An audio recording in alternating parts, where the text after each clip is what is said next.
YCP senior నేత మంత్రి బొత్స సత్యనారాయణకు ఈసారి గట్టి షాక్ తగలబోతుందా?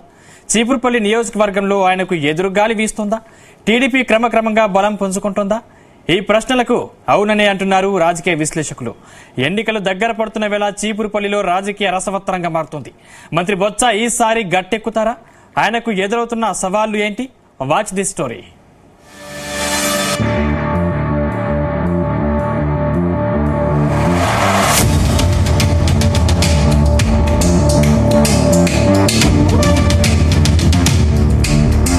ఉత్తరాంధ్రలో వైసీపీ కీలక నేత మంత్రి బొత్స సత్యనారాయణకు ఈసారి ఎన్నికల్లో గడ్డు పరిస్థితులు ఎదురయ్యేలా ఉన్నాయి.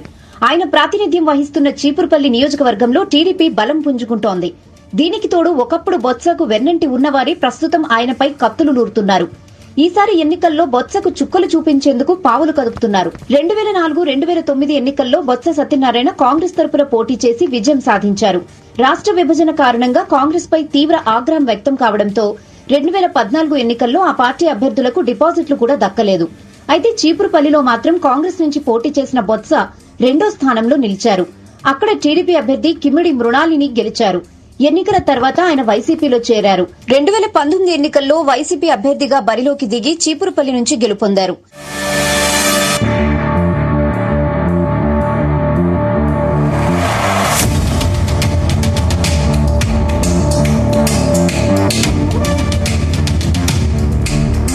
ప్రస్తుతం మారుతున్న రాజకీయ పరిస్థితులు బొత్స సత్యనారాయణకు నియోజకవర్గంలో కంటి మీద కునుకు లేకుండా చేస్తున్నాయి.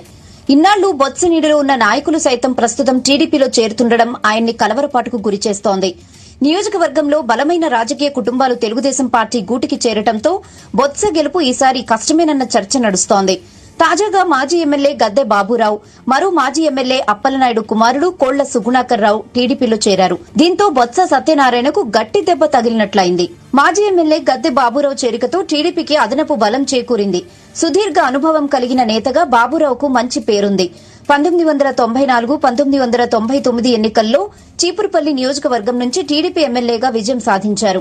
వైసీపీ ఆవిర్భావం తర్వాత జగన్ వెంట బాబురావు నడిచినా కొద్ది రోజులకే ఆ పార్టీకి దూరమై బీజేపీలో చేరారు. ప్రస్తుతం తిరిగి సొంత పార్టీ టీడీపీలోకి చేరిపోయారు. మరోవైపు మాజీ ఎమ్మెల్యే అప్పలనాయుడు కుమారుడు కోళ్ల సుగుణాకర్ కు నియోజకవర్గంలోని 4 మండలాల్లో విస్తృత బంధుగణం పరిచయాలు ఉన్నాయి. వారంతా టీడీపీకి మద్దతు తెలపడం ఖాయమన్న వాదన వినిపిస్తోంది.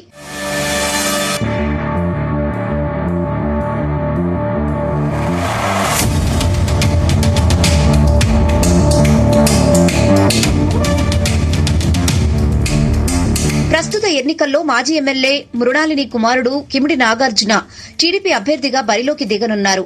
పెదనాన్న ఏపీ టీడీపీ అధ్యకుడు కిమిడి కళా వెంకట్రావు ఆశీస్సులు మృణాలిని క్లీన్ ఇమేజ్ నాగార్జున గెలుపుకు దోహదం చేస్తాయని రాజకీయ వర్గాలు అంచనా వేస్తున్నాయి. నాగార్జున అమెరికాలో ఉన్నత విద్యాభ్యాసం చేసి రాజకీయాలపై మక్కువతో స్వదేశానికొచ్చారు. ఏడాది కాలంగా చీపురుపల్లి నియోజకవర్గంలో జనంతో మమేకమవుతున్నారు. కార్యకర్తలను, ప్రజలను కలుస్తూ పార్టీ కార్యక్రమాలను జనంలోకి తీసుకువెళ్తున్నారు. ఈ నియోజకవర్గంలో టీడీపీకి స్థిరమైన ఓట్ బ్యాంక్తో పాటు కరుడుగట్టిన కార్యకర్తలు ఉండటం ఆయనకు కలిసొస్తుందని విశ్లేషకులు అంచనా వేస్తున్నారు. ఇప్పటికే బొత్స కుటుంబ రాజకీయాలతో జిల్లా ప్రజలు విసుగు చెందారు.